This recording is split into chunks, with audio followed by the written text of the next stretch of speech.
should have been done differently, and they certainly are being done differently. Don't miss it. The Briefing with me, Tom Harwood, 9:30 Monday to Friday on GB News. Every morning from 6 o'clock, we'll wake you up with GB News Breakfast with all the stories you didn't know from the night before. So whether it's serious news, entertainment, or your own views from all over our great nation, we're here to kick off your day with a smile. The national media should be reflecting and reporting what's happening here. You will notice the northwestern accents. Whether you're with us on TV, radio, or online, every morning, it's breakfast from 6 a.m. Hope you can join us. We are GB News, right across the nation. You can get us on television, on radio, on digital. We're absolutely everywhere. Amazing! You see, amazing! You remind me of me in the European Parliament. But here's the most important bit. We are not part of the mainstream establishment. We think and speak just like you do. We are the People's Channel. Magnificent. That's really, really thoughtful. Come and join us on GB News, the People's News Channel. Join me, Nana Akue, Saturday and Sunday afternoons on GB News. Expect fiery debate and passionate discussion as me and my panel tackle some of the biggest topics hitting the headlines. It's a place for everyone's opinion. No one gets cancelled, but no one gets an easy ride. Oh, she's on it today! Be ready for conversations that are fierce, frank, and of course, fun. Every Saturday and Sunday afternoon from 4 p.m. on GB News, the People's Channel. We are GB News, the People's Channel. And right across the United Kingdom. You can find us on Sky Channel 512. Virgin Media Channel 604. Freesat Channel 216. Freeview Channel 236. And YouView Channel 236. You can also take us with you on DAB Plus Radio. With the GB News app and at the website gbnews.uk. We're absolutely everywhere. Come join us on GB News, the People's Channel, Britain's news channel.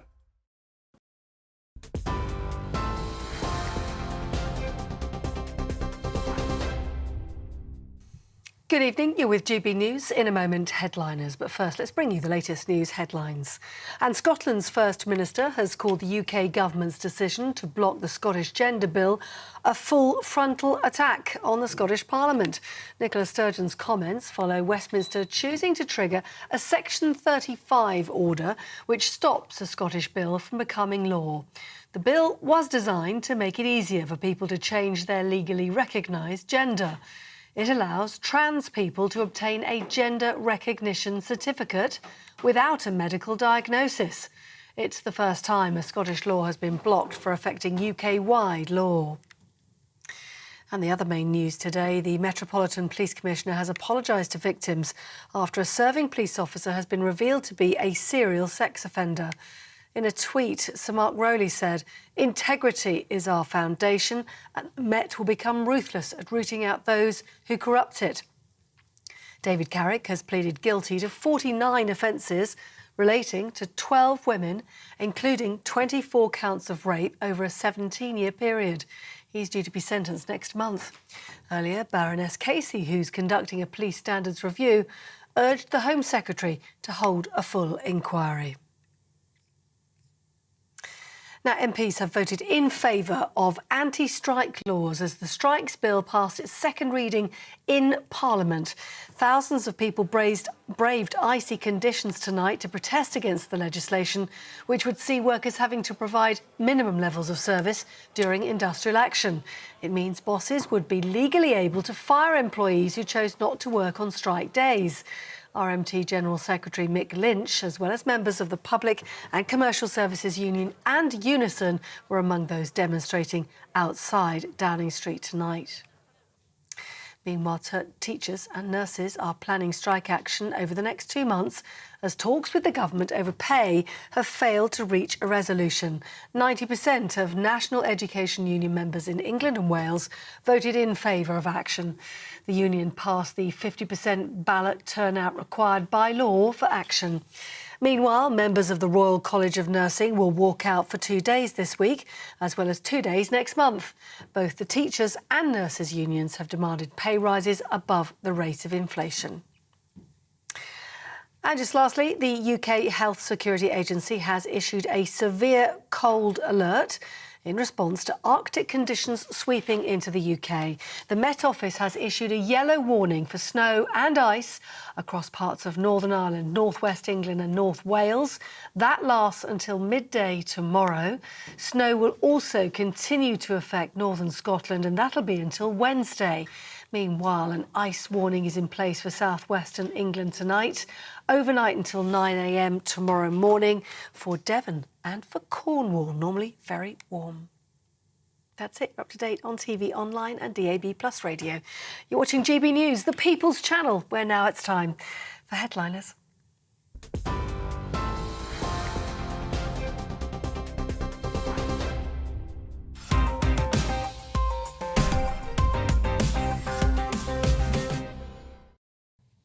Thank you, Polly. Hello, welcome to Headliners. I am your chief surgeon this evening, Simon Evans. My tools are Josh Howie and Nick Dixon. I'm sure that's got us off to a good start. Did you write? I don't write that stuff. I don't know what they put in front of me.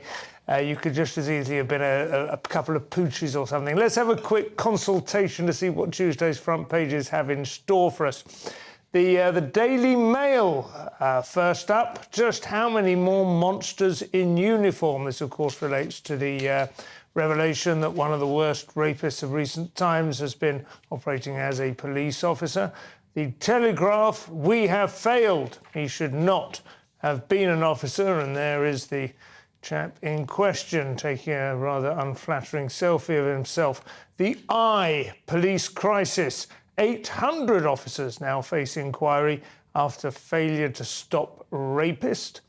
The Guardian, it looks like the pictures aren't keeping up. Come on, that's it. The Guardian, Met officer admits to brutal campaign of rape and terror. There is at least consensus on what the big story is this time.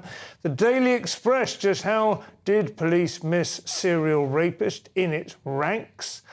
And finally, the Daily Star. Bada bing, the world's most feared Mafia boss is caught after 30 years on the run. Those are your front pages.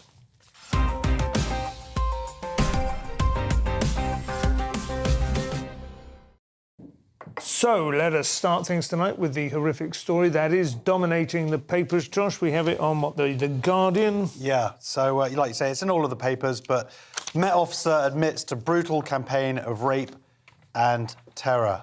He's pled guilty to assaults on 12 different women. There could well be more, probably are. And this is another police officer. Obviously, we had the horrible incident last year, the year before, was it 2020? Yeah. 20 or 21? 21, I think 21, that was, yeah. Of a woman being raped and killed by another police officer. This one here is another one.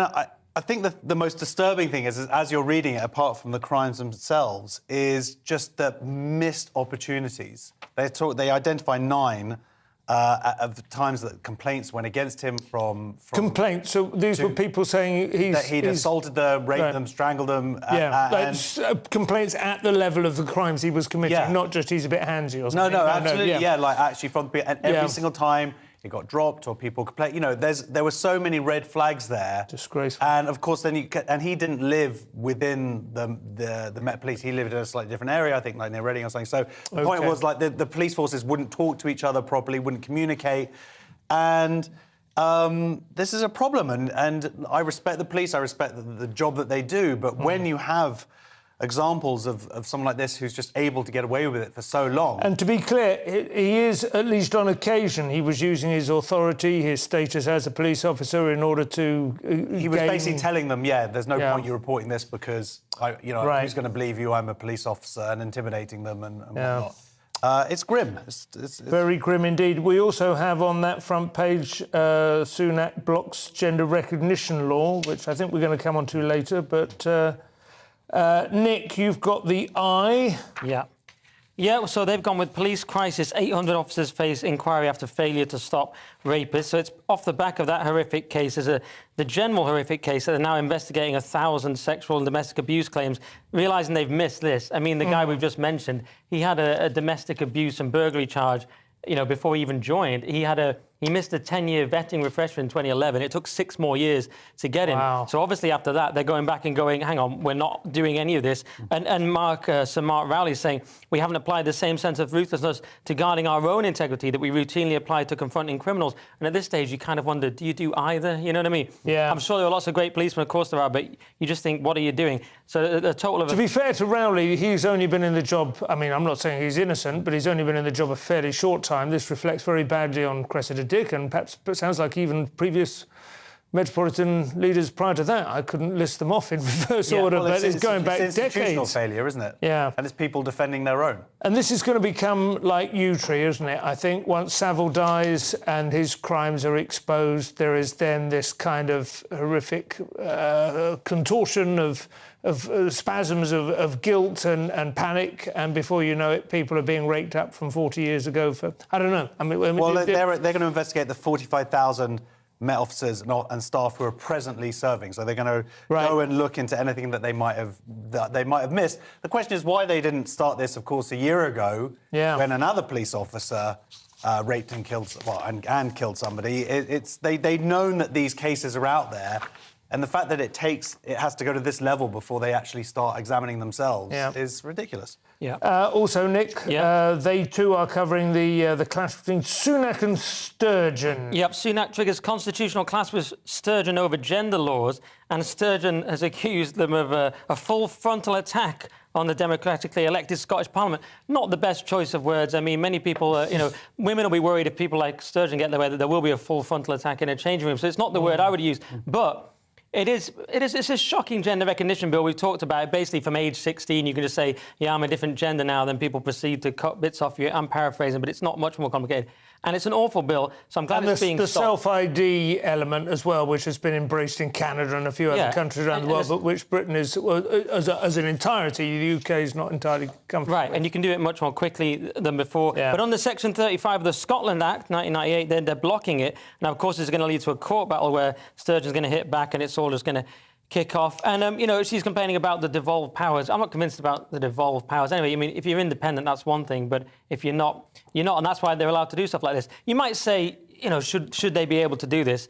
But in this case, it's a good thing because it's an awful, awful bill. Well, this will certainly test the strength of those devolved powers, won't it? But, of course, I suppose we should say this isn't exactly a question of Sunak saying, I don't like that new law, I'm not going to allow you to have it. It's a more for constitutional... No, absolutely, because the fact is that by putting in the law in Scotland, it's going to have this adverse impact on UK equalities law for everybody in the entire UK. So that's how would it impact? It wouldn't impact anyone in England or Wales. Well, because if someone goes off and gets this gender ID, so if legally they're a woman, then they come to England or they go to Wales and they commit a crime. Like being able to drive on a licence that you got in another country. They're calling it gender tourism. Yeah, then they can go to a women's jail. They can go, and this is and this bill is so bad that they actually voted against. Part of it, someone tried to put an amendment on it to say, look, like sex offenders, rapists, shouldn't be able to self-ID into women's prisons, and they actually voted against that. And one thing that struck me reading through it was the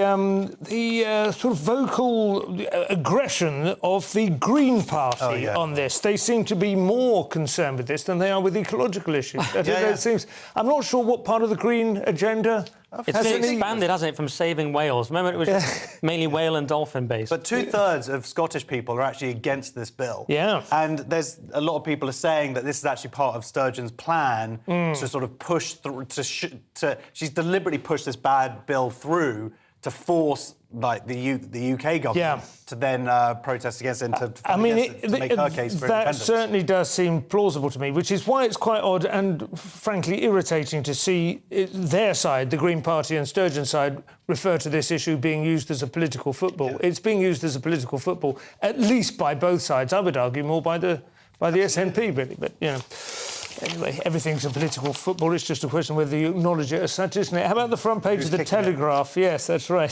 The Telegraph, but they've obviously gone, Josh, with the main story again. But so they've got that. They've got those. So these seem to be the SNP and the and this police officer rapist are the two main stories. But something else that's happening is that the school, the NEU have. National Education Union have voted to go on strike. Yeah. So we've got many strikes coming up from February 1st over into March, and I just can't do it. I can't homeschool again.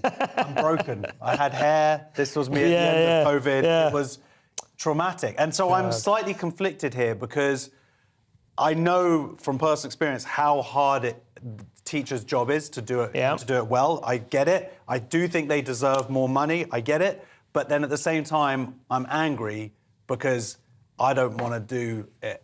So the fact that I appreciate that they want to, and also I'm angry because my kids are behind, already. Yeah, so they're already suffering. And remember all that stuff before COVID, where they'd say, like, you'd be fine if you took your kids out one day because you were going on holiday or something, and they would bring out all these reports that just missing one day of school could put them down from a B to a C, and now it's like, oh, well, they don't mind if they lose a week or 2 or 3 weeks. They've lost a lot in the last couple of years, and the truth is the teachers received fairly generous sort of furlough arrangements. They had a lot of time off. I'm not saying they wanted that time off, but there's nothing quite like schools closing to disrupt the entire economy, is there? It effectively creates a bank holiday, whether you want one or not, for half the workforce. Yeah, well, personally, I wouldn't be a teacher if you paid me, which would render strike action somewhat pointless. So I do sympathise, like Josh says. I mean, you're having to deal with feral teenagers all day. I'm sure it's very, very difficult. But my concern would be that you're going to make yourself obsolete. I mean, you're already doing remote lessons. You know, we had someone the other day, I think it was a university student, but they said you could just do it on YouTube. Yeah. So, it's like the military coming in to fix the border force. I'd be worried that this will make people discover that you actually don't need teachers. I think, as Josh says, you're far from obsolete with the young ones, but there might come a stage at which, the sixth formers and certainly college students... My eldest was doing these, like, full days in his school uniform during COVID. I mean, it was horrible. He's just up in his little bedroom. It was... It was truly depressing. Yeah, it is.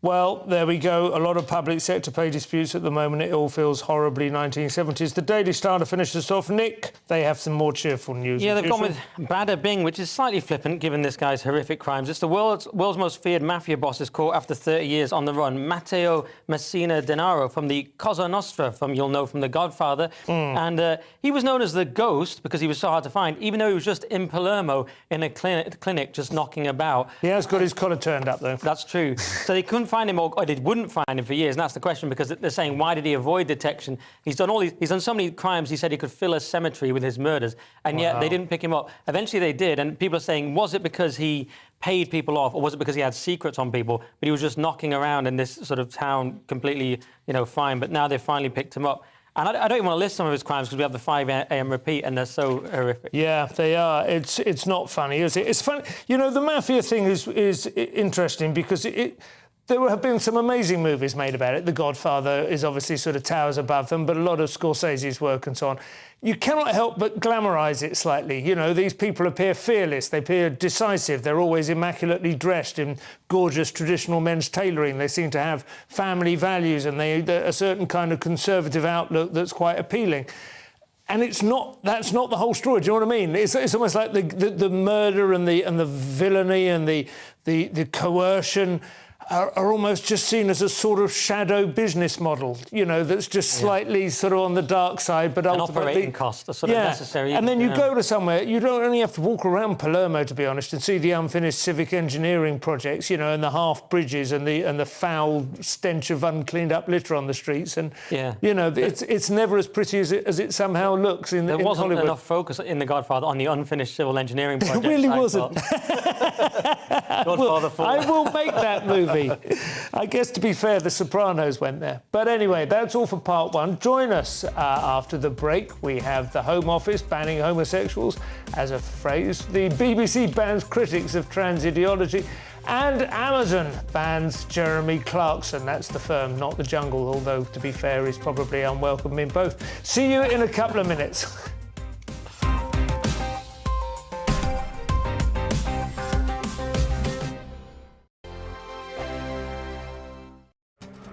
This year on GB News, we've got brand new members in the family.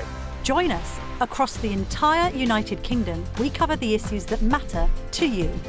GB News will always stay honest, balanced and fair. We want to hear whatever is on your mind. And we don't talk down to you. The establishment had their chance. Now we're here to represent you. Britain's watching. Come join us on GB News, the People's Channel. Britain's news channel.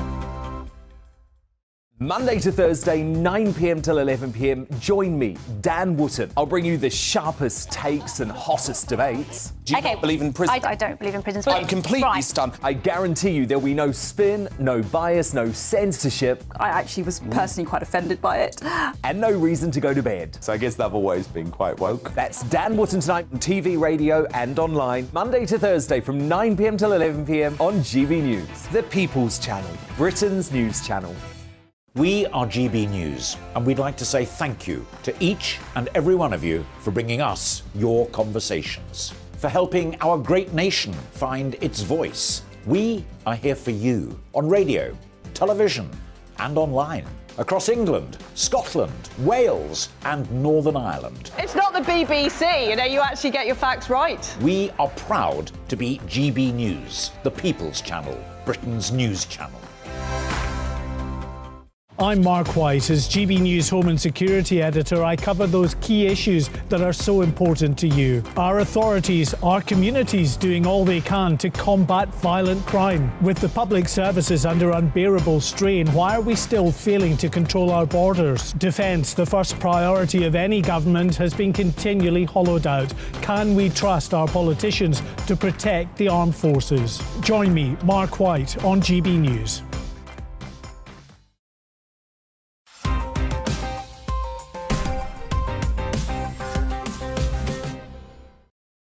And welcome back to Headliners. I am Simon Evans. I will be taking you through Tuesday's top stories in the company of comedians Josh Howie and Nick Dixon, a more conventional introduction there. So kicking off with Tuesday's Telegraph, gendered language, once again, Nick.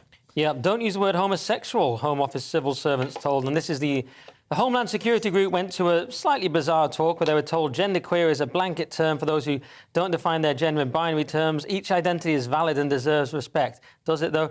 And they were told not to use homosexual and homosexuality because that's considered a medical term and it reduces people to purely sexual terms, which this whole movement seems to be about, reducing people to their sexuality as far as I can see. But there was a bizarre email as well, and they were showing an extract from an email which read, "Sorry for calling you mate." Now, I don't think it was a wrong number issue. It wasn't sorry for calling you common mate. It was that you shouldn't call someone mate because that's some sort of microaggression. And there was also a 90-minute... What's wrong with mate? Is it like it doesn't too say. matey? Probably too heteronormative or something. It says there was a 90-minute virtual session on the queer dead, reconnecting with LGBT plus people from long ago. This the queer is dead sounds like a Western.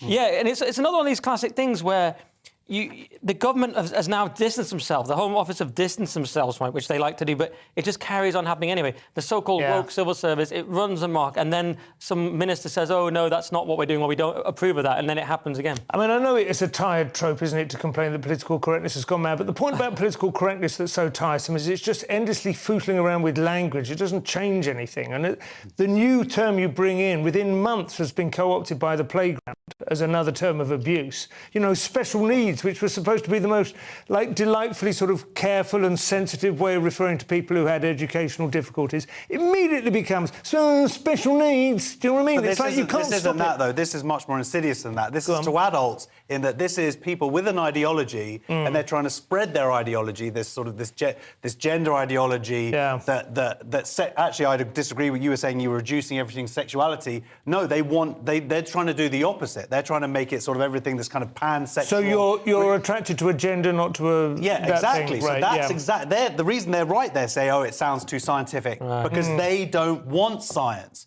Homosexual does sound scientific, which is exactly what being homosexual is. You're attracted to people of the same sex. They don't want that word. Because they want it to be you're attracted to someone of the same gender. What is gender? Gender's anything. I mean, you do sometimes wonder if the end game isn't the dissolution of everything, isn't it? Do you know what I mean? Just like the corruption of... I can't see why anyone would want that, but it does seem hard sometimes to fathom any other, ultimate scenario, any kind of utopia they're working towards. Because the number of people who are actually trans in this sense or have a gender which doesn't conform to their physical reality or whatever, it's tiny. It seems like there's a larger number of people who are trying to weaponise that problem, that dysphoria, whatever you want to call it, in order to undermine and dissolve all of the structures that hold society upright, you know. That's exactly what I said the other day. It's 0.5% of most who are trans and non-binary. So they're obviously activists working allegedly on their behalf or co-opting that to reshape society. And actually, there's something else here where there's an ironic thing here where they're trying to push the word gender queer. Yeah. And that's the word they're saying you should use. By the way, there's a lot of homosexuals who are don't very like it. Yeah. really, that for them is a very offensive word that was used to attack them for decades, queer. And they don't like that it's been appropriated by mostly non-homosexual people. Yeah. I.e. people like, oh, I fancy people who are tall. I'm queer. Yeah. People who like it, people who are like a kind of the lead singer of Suede, I remember when they first came out, was accused of sort of co-opting, and Bowie as well, co-opting gay tropes because they have a kind of glamour to them that suggests you're a bit other. Well, I think, to be fair, Bowie did see it through. I think if you've done it through, then you can appropriate whatever you want. Brett Anderson, that was his name. Tuesday's Daily Mail. And we continue in a similar theme. Someone called Nathan Wren is in a row about men who identify as birds. There we go. Yes. So, has fear of being called transphobic led BBC to allow militant pro-trans group to censor reporting? Now, this is a very good article. It's in the Mail. It's quite long and comprehensive. And essentially, what it proves is, through a bunch of different examples, is how the Pride organisation within the BBC has become very powerful. It's an LGBTQI plus organisation, and how they have essentially censored balance within this debate of gender ideology. So they're called BBC Pride, but it's not Pride like Pride marches. It's an in-house BBC organisation, and how powerful they are. And when they go through some of these examples and what they've done to damage impartial reporting, and I would argue that one of the reasons that GB News exists is as a countenance to this, so you can actually hear about this stuff that you weren't getting from the BBC or any other media institutions. And so some of these examples here are crazy about how the influence that they actually sort of went into, where for example, they put through an article about how there's something called the cotton ceiling, which is about how lesbians were literally being coerced into having sex with people with biological men with willies, essentially, who called themselves lesbian, and if they didn't, they were being told they were a bigot. And how the in-house Pride organisation, how they tried to basically get this article shut down, then how they unbelievably got to change, they changed the word of a victim of sexual abuse. They changed her words. She was talking about he, them, and then they changed it a he, and they changed it with they. You would never do that. So it just shows the power of this BBC Pride and how a lot of other journalists are coming through and saying we don't feel safe that we can actually report or talk about any of this stuff because the power within the BBC of this group. I mean, I know it has been going on for some time, certainly, as you say, as long as this channel's been going, all of this programme has been going there was a suggestion that Stonewall as an organisation had an extraordinary amount of power, and I assume that there to some extent there's a kind of pipeline between them and this BBC Pride thing. What do you think, Nick? I can't imagine you're going to deviate. It's the woke hydra, I'm calling it now. You cut off the head of Stonewall and then BBC Pride pops up. Yeah. And it's this phenomenon of a small minority dictating to everyone. You have many individuals within an organisation who won't agree with this stuff, but as it says in the article, they feel bullied, they feel they can't speak out, and because they're not as ideologically driven as the mad people who are enforcing this stuff. They're just normal people who are saying, this is all a bit off, I'm not sure if I should say anything, and you're up against ideologues who are incredibly driven. And then, then it's there. Someone said something interesting to me today about the one reason politicians have gone so woke, certain conservative politicians doing woke virtue signaling, is they're worried once they leave politics, they need a job. And so, once you have these BBC Pride, whoever it is, running all these institutions, you have to then sort of, placate them. And so you just have to blame the bosses here at the BBC, who are essentially just a small vocal minority. They've bowed down to us. The cowardice. They also talk about this. There's one more thing. There was this big article about this trans weightlifter from New Zealand, Laurel Hubbard. I remember that. And within the article, they basically said, there's no difference between men and women biologically in terms of strength. We can use our eyes, and this is coming from our state broadcaster. Tim Davey has indicated he wants to take that on. We've yet to see much evidence of it so far. Sticking with the Mail, and police have identified a way to facilitate the school-to-prison pipeline for many black and ethnic young people. I'm not sure that sounds like a good idea, Nick. Well, yeah, this is nearly 1,000 police officers are operating in schools across Britain. Now, we hope they're the good police officers, not the evil ones we discussed earlier. Yeah. But So this has come from the Runnymede Trust, who is sort of a lefty think tank, who was saying that this encourages the so-called, as you just said, school-to-prison pipeline. And the idea is you're in schools where there's higher incidence of free school meals, and these tend to be schools as well where there's higher incidence of black kids and so on. And the idea is you're penalising them, and you're doing stop and search and all this kind of thing. And so it's controversial because most of the people are boys that they search, and a lot of them are black and all this. So that's where it gets controversial when people say you're targeting people and that you're encouraging this pipeline to prison. The other argument is that actually you're just coming in to stop kids getting stabbed or whatever it is, and you're actually... And you're arguably to stop these kids going further off the rails than they already are. If they're bringing a knife into school, then they're probably already, to some extent. And they're saying they're troubled by the presence of police in schools. But it's kind of like police shooters in America. The idea is, should you have armed cops, armed teachers, in schools? And it's like, well, not ideally, but once you've got school shooters, what do you do? So once we've let our society get so bad, then you're going to have to have police in schools because you didn't have them on the streets offering a deterrent in the first place. I remember there was a school, and we did cover it on this show. It was very early on. I think it was in America, where a lot of dads had started going in. They were kind of working on a rota scheme, and they were just like middle-aged dads, but they were just a little bit more rough, I suppose, than the teachers, and a lot of the teaching staff were women. And they were just imposing a degree of order in the corridors and so on, and it worked quite well. And perhaps they were just slightly... I mean, you can't expect dads to do that. Dads have jobs, ideally, and the ones that don't have jobs are, not necessarily going to be the best ones to present a role model. But there's got to be some kind of middle ground, maybe, between totally, militarised police officers. Well, no, but I mean, it's such a huge jump, 50% within a year. Going up the numbers. But on top of that, what this article doesn't say is anything about how many arrests there were, how many convictions that might have come through. And the thing that we're not also hearing about is when this organisation talks about how it can facilitate school-to-prison pipeline, well, arguably, by preventing disruption, it's stopping other kids going down that path. Well, I'd hope so, absolutely. Tuesday's Telegraph now. One last story before the break. The most dangerous third rail of exiled royalty in the world looks set to claim another victim, Josh.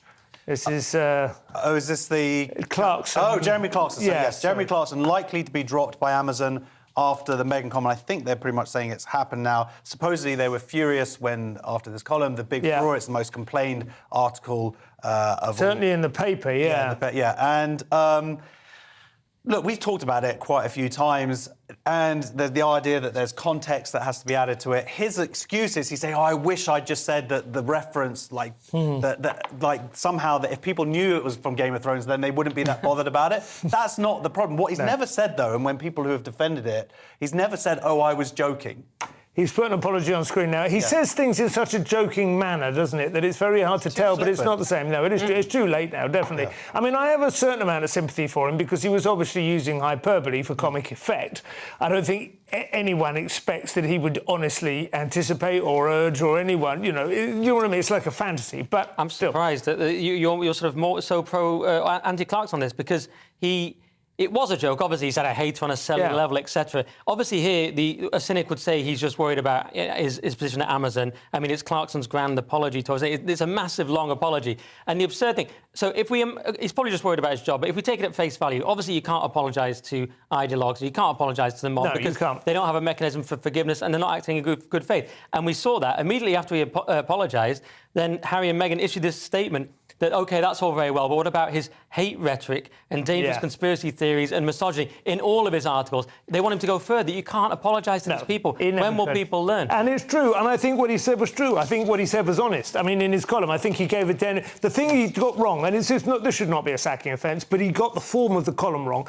He worded it slightly wrongly. So what he was trying to express was the degree to which he himself was incapacitated by hatred for this woman, rather than saying, do you know what, I really think we should go out and, well, they're saying it was like, even they're saying, oh, it's incandescent because it incited violence. It doesn't incite violence, but the thing is, just to counter what Nick's saying, is he never said it's a joke. That's never been part of it. But do you have to explain all jokes now? I mean, you would just go, it was obviously a joke. He could have But you say obviously, but it's not necessarily. He could have got away with that one. But now she's destroying him like Cersei, so it's kind of ironic. She is danger. I tell you, I'm not going to do any jokes about her. That's all for part 2. Join us after the break. Sorry, Nick, we have to go to the break. It's a literal poor single people, why home workers might want to go back to the office, and babies that are vegan. I am sure it's their choice. We'll see you in a couple of minutes.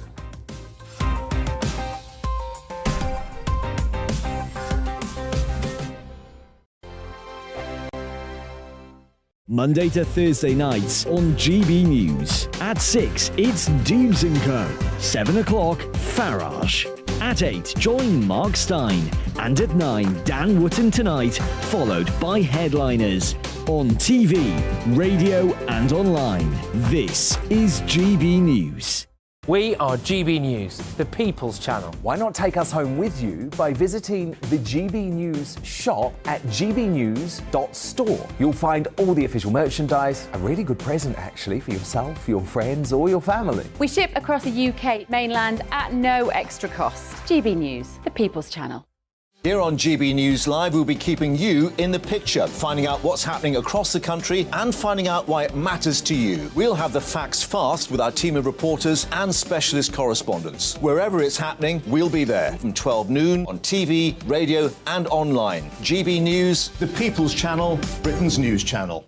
Monday to Thursday on GB News, it's Bev Turner Today from 10 a.m. We're going to be here for you, our GB News family, to keep you up to date, but also make you smile. The guy went from puberty to adultery. And I can't wait to bring a few of my own opinions. I have no time for cultural totalitarianism. We'll engage in passionate, but always polite debate, with your thoughts and opinions at the centre of it all. Only on GB News, the People's Channel, Britain's news channel. Hi there, it's Stephen and Anne. At breakfast from 6 a.m, you'll always be caught up with everything you need to know, the latest headlines, opinions and debates. We'll bring you the good news and the bad, but most of all, we're here for you. Remember, send in your views and let us know what you would like us to talk about. That's because we're your news channel. And every morning at 6 a.m, it's breakfast on GB News.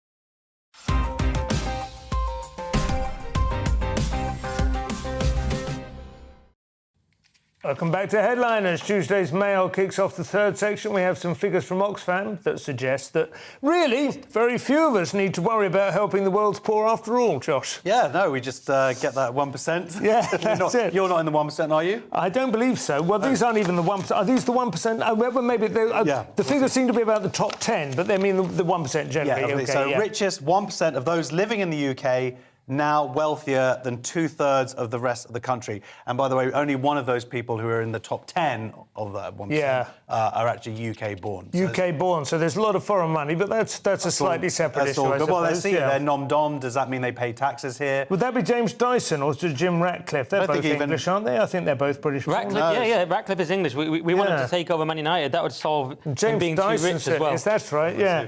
So they say they've got 2.8 trillion between them, the top 1%. Yes, they've got 20. Yeah, it's 21 trillion. And the interesting thing here is that essentially the division between extreme poverty and extreme wealth is getting ever wider. Just to correct you, just in case anyone's been, 21 trillion is around the world. Oh, sorry, and 2.8 trillion in the UK. Okay. So we got roughly 1% of the 1%. But what this means is that this is, for the first time, in the last 2 years, it's the first time that the idea about like extreme wealth, and this is what some people would argue, is, oh, well, these people are getting really rich, but that's okay because we're all getting rich. Yeah, we're not. And that's not what's happening. No. It's getting, people are moving the last that direction. few years, it's got bad. I mean, I used to be very much a kind of, rising tide, loose all boats kind of guy, but actually it's gone, it's broken. People are drowning. Yeah. Well, in maths, it's known as the Pareto distribution, and it's just thought to be a mathematical law you can't avoid. Andrew Tate would call it have-nots and have-yachts. So there's different approaches, but no one seems to be able to solve it. Obviously, no left-wing system has ever solved it. You still end up with a few people at the top. Well, you know what? The rest are living even worse. It, don't you? Who? Piketty, the French guy who wrote the book Capitalist, the rewrite of Marx's Capital, came out about, 8 or 9 years ago. He said the only thing that ever solves it is war. Right, war is the great redistributor. Otherwise, wealth does tend to get larger faster than earnings can keep up. So once you're asset rich, you start to get away. Well, I was going to say, ironically, if someone could solve it, they'd be a very rich person because it's a perennial problem. And it's also a little further irony that this has increased in the last few years. And lockdowns massively exacerbated it, and that whole thing. And lots of lefties supported that, even though it was a massive wealth transfer. So I'm saying it was ironic that they supported the biggest wealth transfer. We were one of the biggest in history. I don't think it's a left problem. Just in the broadest terms, like without going into the practicalities of it, in principle, would you be in favour of a wealth tax if it doesn't just drive capital flight out of the country? If there could be some universally agreed one. Yeah, it says here increased taxation, but it's never worked, has it? Because there's always loopholes. But in principle, you would do it, a wealth tax, not an income tax, a wealth tax. Yeah, I think so. But then, of course, who's going to be spending this money and how are they going to be spending it? Yeah. And I certainly wouldn't trust the present government to spend it well. No, just in vouchers, I guess. Yeah. OK, well, Oxfam hoping to spend some of it anyway, and good luck to them. They do seem to be focused an awful lot on political stirring these days, rather than getting tinned goods out to Ethiopia. I don't know whether that's a good thing or not. Next story, we have Tuesday's Telegraph. I feel almost cruel asking your response for this, Nick. Yeah, well, I was going to say, thanks for giving me this one. This is revealed the true cost of being single. And finally, I'm a victim group, so it feels pretty good. And what it is, single people are forced to spend £860 more a month than those in couples. It's shocking stuff. And I say we as if I'm already identifying with this group. We have less in savings, less cash left over, less for retirement, less equity. Even the tax system is against single people. There's specific breaks for people who are married in civil partnerships. And you can combine your income and in a way you can't if you're single, blah, blah, blah. Yeah. So it's extraordinary victimisation. But what you're really paying for, Simon, it's a kind of misanthropy tax. You're paying for being away from people. If you think about throughout society, you pay to get away from people. Yeah. First class, an executive box at the football. True. That's what you're always paying for. Elbow room. Yeah, so you have to put up with people, and that's the part I can't do. So what I'm doing instead is working 2 jobs, trying to get a mortgage, working myself into the ground, because otherwise I'd have to... Would it not work for you to find somebody you could share your house with who worked different hours from you and you just never saw them, but you just leave Post-it notes and share a fridge? Would that work? A taxi driver suggested that to me the other day, but he didn't know me well, Simon. Evidently, you don't know me well enough either. By that kick off a Netflix series about a murder. Yeah, I've been living alone for a long time. Josh, you're at the other end of the extreme. The one thing it doesn't mention in this thing is they go, so it's £860 more expensive to be single. And then you have kids. Yeah, we'll have 5 kids and see what that number is. That is the one thing you are almost certainly... Think about the carbon footprint. I should get money for not having all those polluting kids. No You should get a dog. Never mind about the carbon footprint. You're quite literal filthy footprints all over the... Anyway, that's another matter. Tuesday's Star now, and if our bosses at GB News ever install this software, we're done for. Oh, this is kind of one of those terrifying stories. Yeah. Lazy home worker asked to repay wages after she's caught out by boss's spy software. So she worked for an accountants in Vancouver in Canada. Accountants? Yeah, and basically they fired her because they were like, you're not doing your job as well. Yeah. You're not doing the hours you said. So she sued them and said, well, I want to get paid the money or what I was owed. And actually, because they secretly put this program called Time Camp onto a computer, not only does it see when she's logged on, it sees what software she's using. Yeah, you've got to do that. Otherwise, she could be just there browsing. Well, that was it, exactly, which essentially they proved that she was. So not only did she not get the money, she had to pay back $1,000 because they basically proved that she hadn't worked those hours. It's always the counter case, isn't it? It's always the counter suit. You should never sue in these situations. It's called time theft, which is an amazing thing. Yeah. Imagine if you could steal time. You could live forever if you stole all the time. Sounds like an X-Man thing, doesn't it? Yeah, like although, Magneto. I mean, I work so hard, especially in this new job. If Toby was to put one of these on my computer, he'd find I'm actually working 13 hours on time. Like he's doing too much. So, yeah, I'd be fine. Is, like Amazon Warehouse, how they've sort of got everyone's minutes. So this is like the white-collar version of that. Yeah. And I think it's scary as someone. But Amazon Warehouse, they have to work hard because there are robots they're working with, and the robots have no sympathy. They'll just keep bringing you the books in your back if you slow You need down. one of these at home. If you're an accountant working from home, you need a robot dog or something to come up and prod you. Tuesday's Sun now. One progressive school is taking a disciplinary leaf out of the Blair Witch playbook. Oh, yeah, I see what you mean. We're furious after schools made our kids face the wall for 20 minutes as a punishment and stay inside at lunchtime. So these are pupils at Wensfield and Smestow Academies in Wolverhampton, which were taken over by the Matrix Academy Trust, which is also Andrew Tate's online course. And it's... Second reference. Yeah, well, I have a quota that I have to hit. Supposedly working for Toby Young, but we know who it is, really, yeah. I've got a deal. With that is one of his things, though, isn't it? Matrix. The Matrix Academy Trust. That sounds sort Yeah. Oh, it's a good joke. So, anyway, they started a petition to let our kids be free because they're saying these new rules are too draconian. And some of them did seem a bit silly, this staring at walls and not being allowed outside at lunch and so on. Although I would say, as a general rule, kids need about as much discipline as they can get now, which is why the Michaela School is doing so well. Yeah. But that seems like genuine discipline and respect instilled in the pupils, whereas this sounded to me, if this is true, a bit more like arbitrary draconian rules. Just like losing your temper and going, right, stand in the corner, face the wall. You know, it's very, very hard to tread that line, isn't it? It's getting the balance right. Yeah. But, authoritarian. We've got a new headmaster in my eldest school, and they needed a little bit more discipline. And so, a lot of parents were complaining. Even I was like, wait a minute, you were 30 seconds late, and really you've got to stay behind, and it messed up, but you got home really late. There's often a couple of moments where they kind of feel like they're being bent out of shape, and then they adapt. And they go with it. And the person, one of the mums has started this Let Our Kids Be Free campaign. But one of the things that she said, I'm surprised you didn't go on this, is one of her complaints is that because they're all sort of staying in during lunch, she's saying that many children increases the risk of children getting more and more illnesses. Yeah. Like, that's look, they're in school all day. Being in lunchtime. That is just not going to make a difference. You're reaching. It's weird, isn't it, how people justify what their gut instinct is just that this is wrong, but they have to come up with, there are a number of approved things that you can, this is a safeguarding issue, you know, whatever. And it makes their case sound ridiculous. Josh, Tuesday's Mail and nutritionists say making your baby vegan is a dangerous stunt, quite literally. Also turns you into a... I'm not allowed to say the word. Warning to parents over making babies vegan. Dietitians say plant-based diet can stunt growth. So this has now gone on the NHS Start for Life website. Yeah. And they're basically saying that, yes, you can be a vegan, but you have to make sure that they have the necessary supplements. Yeah. There are real dangers with, for example, if you don't have enough iodine, then you've got iron deficient. If you don't get enough B12, then you can have anemia. But what about protein? It must be when you're growing. Protein must be and your brain development. Now, all of this becomes like there are lots of interviews here with vegan parents and saying, we're raising our kid and all that. When you get to a certain study that was done and it says that 187 vegan kids were studied and they were basically 3 centimetres shorter. Yeah. For me, that's enough. That's just enough. Like, here's some McDonald's, stuff your face. Because a lot of the image of vegan cooking and vegan parents, I mean, ever since like Viz Comic and what have you, is of well-meaning bearded hippies, isn't it? And cooking up a lot of falafel and hummus and what have you. But... I think a lot of people go, I'm a vegan, and they just eat crisps. Do you know what I mean? It's like there's no attempt to kind of interlock all the different...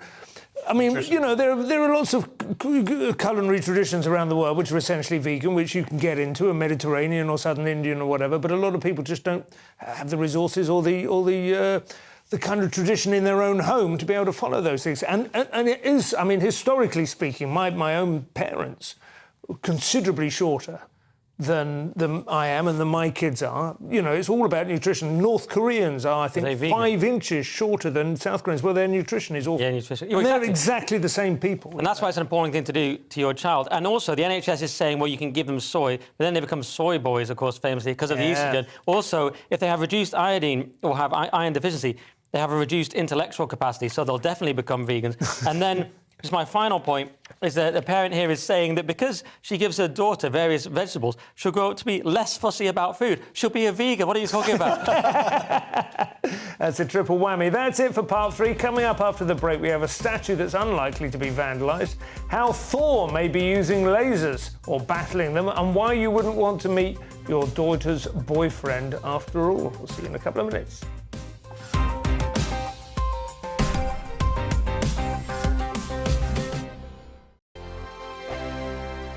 Every morning from 6 o'clock, we'll wake you up with GB News Breakfast with all the stories you didn't know from the night before. So whether it's serious news, entertainment, or your own views from all over our great nation, we're here to kick off your day with a smile. The national media should be reflecting and reporting what's happening here. You will notice the northwestern accents. Whether you're with us on TV, radio, or online, every morning, it's breakfast from 6 a.m. Hope you can join us. We are GB News, right across the nation. You can get us on television, on radio, on digital. We're absolutely everywhere. Amazing! You see, amazing! You remind me of me in the European Parliament. But here's the most important bit. We are not part of the mainstream establishment. We think and speak just like you do. We are the People's Channel. Magnificent. That's really, really thoughtful. Come and join us on GB News, the People's News Channel. My name's Tom Harwood and join me 9:30 a.m. every weekday for The Briefing, your one-stop shop for everything you need to know about what's going on in politics today. I wonder if this is a deal that might need to be like the biscuits in this factory, twice baked. Is there not an opportunity here to win out against the extremes? Tom Harwood, GB News. What are you going to do about it? Things should have been done differently, and they certainly are being done differently. Don't miss it. The Briefing with me, Tom Harwood, 9:30 Monday to Friday on GB News. Join me, Nana Akue, Saturday and Sunday afternoons on GB News. Expect fiery debate and passionate discussion as me and my panel tackle some of the biggest topics hitting the headlines. It's a place for everyone's opinion. No one gets cancelled, but no one gets an easy ride. Oh, she's on it today! Be ready for conversations that are fierce, frank, and of course, fun. Every Saturday and Sunday afternoon from 4 p.m. on GB News, the People's Channel.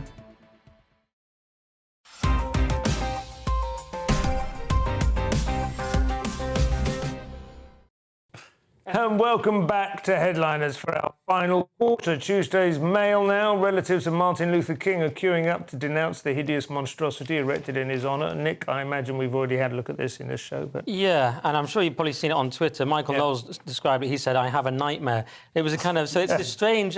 it's the embrace of Martin Luther King and his wife, but they don't have heads in the sculpture. So the cousin... All bodies, really. It's just sort of just two arms. Yeah, yeah. If you look at the original photo, it gets a bit better, but it's still a bit weird. And the cousin of MLK's wife, Coretta Scott King, says it's awful as well. He called it a woke waste of money. He said that they've wasted loads of $10 million, whatever it is. He says the woke algorithm is just broke. I don't know what else to tell you. There it is. You can see it there. Yeah, there you go. That's one of the less disturbing angles. There's one angle where it looks like he's basically... weighing a man's member, isn't it? In his no, there's another angle where it looks like oral.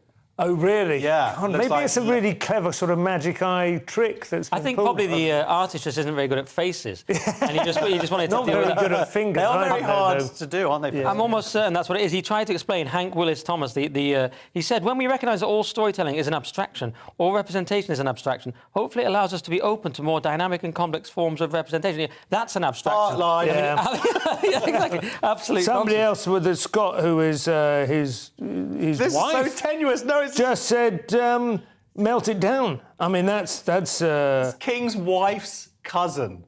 Is the Oh, the guy cousin the of- whole right, article is okay. based on Right. his wife's cousin. You're like, people like, this is the most tenuous extended connection family. that the Mail... Seneca But Scott. anyway, they're speaking the truth. Seneca Scott, he's called. Do you not know him?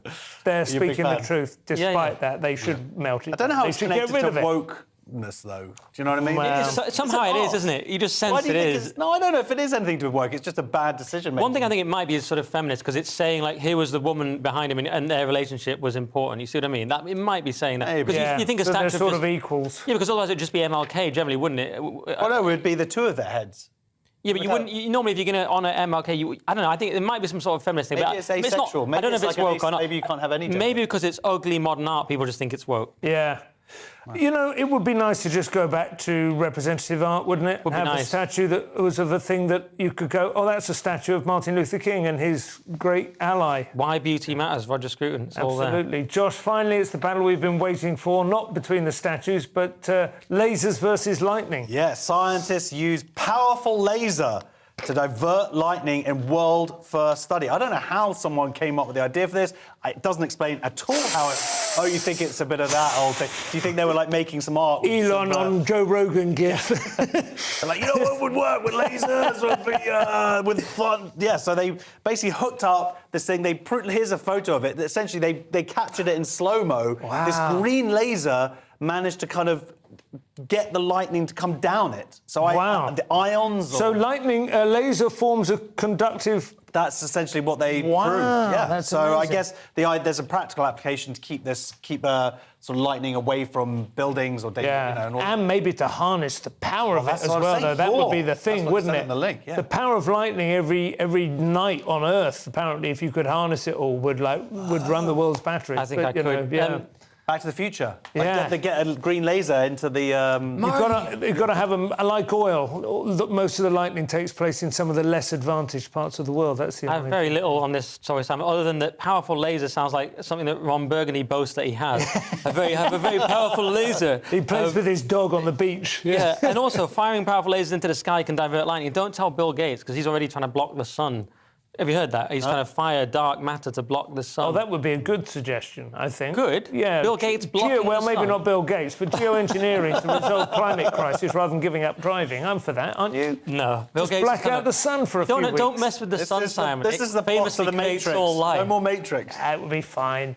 Tuesday's Metro has one of the more niche human resources issues I've encountered lately, Nick. Yeah, this is an excellent and important story. So, scientist wants £50,000 because he got RSI from repeatedly squeezing pipettes. You might say he has repetitive strain. Yeah,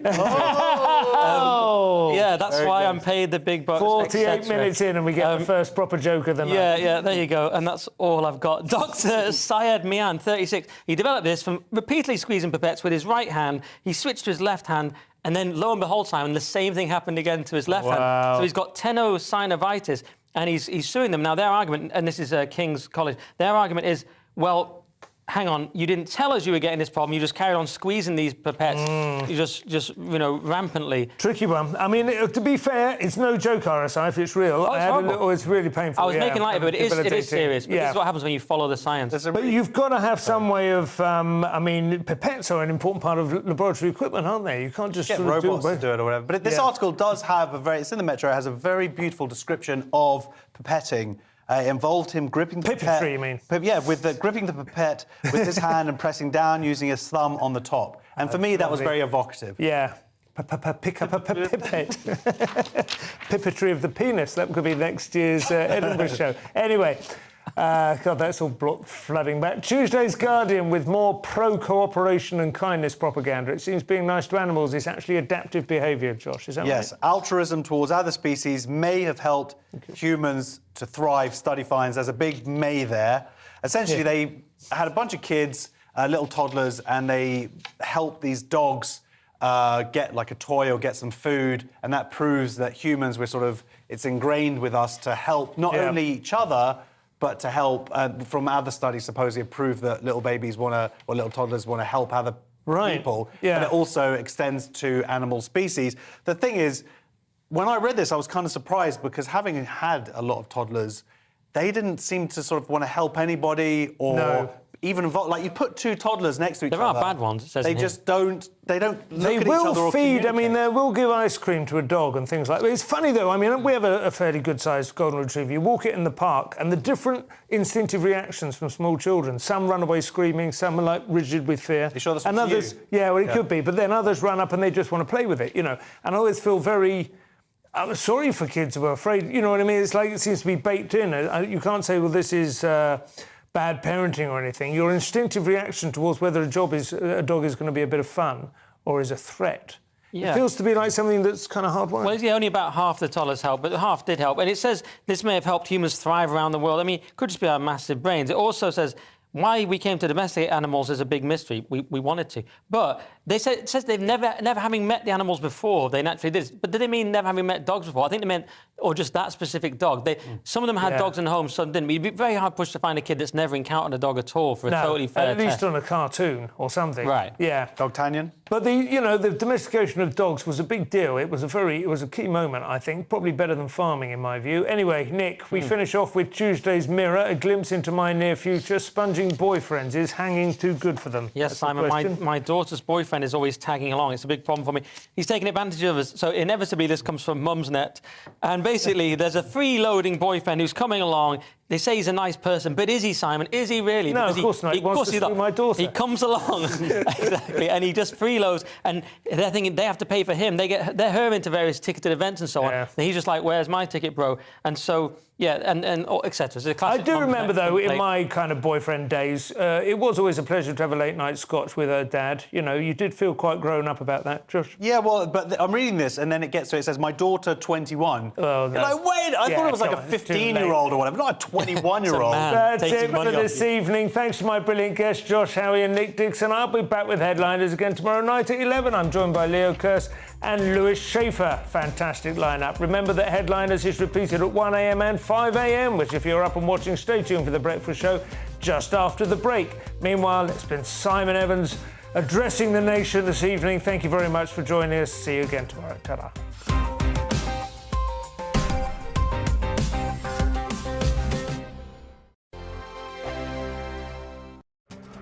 This year on GB News, we've got brand new members in the family. Join us. Across the entire United Kingdom, we cover the issues that matter to you. GB News will always stay honest, balanced and fair. We want to hear whatever is on your mind. And we don't talk down to you. The establishment had their chance. Now we're here to represent you. Britain's watching. Come join us on GB News, the People's Channel. Britain's news channel. Join me, Lawrence Fox, on GB News. Frank, fun, fearless, and sometimes serious. Much as I love a Friday night punch-up, what I really want is a battle of ideas. I want to look at things differently. I want to hear different voices and engage with your unique experiences. Every Friday at 7 p.m. on GB News. I'm Michael Portillo. Join me on GB News on a Sunday morning for topical discussion, debate, arts and culture, and sometimes even ethical dilemmas. I don't always agree with you, Michael. Michael Portillo, Sundays on GB News, the People's Channel, Britain's news channel. Monday to Thursday nights on GB News. At 6, it's Dubes & Co. 7 o'clock, Farage. At 8, join Mark Stein. And at 9, Dan Wootton Tonight, followed by Headliners. On TV, radio and online. This is GB News.